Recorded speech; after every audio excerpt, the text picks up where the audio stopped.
Осумте освоени медали на каратистите од Партизан Кочани се потврда за квалитетот кој ги поседуваат членовите на овој карате клуб. Тие учествуваа на меѓународниот карате турнир Солидарност кој се одржа викендов во Скопје. Се појавија со 9 надпреварувачи, од кои 8 од нив се закитија со медали. Каратистите од Партизан на овој меѓународен турнир освоија 3 златни, 3 сребрени и 2 бронзени медали. Златни медали освоија Роберто Здравковски, кој се надпреваруваше во категоријата до 45 килограми, Ѓорги Петров до 50 килограми и Мартина Шахинова, која се надпреваруваше во категоријата до 47 килограми.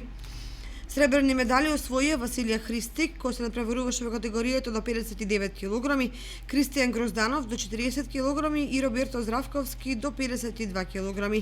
Додека бронзени медали добија Благоја Тасевски и Ангел Митев. На турнирот учествуваа вкупно 519 надпреварувачи од 44 карате клубови од Македонија, Србија и Бугарија.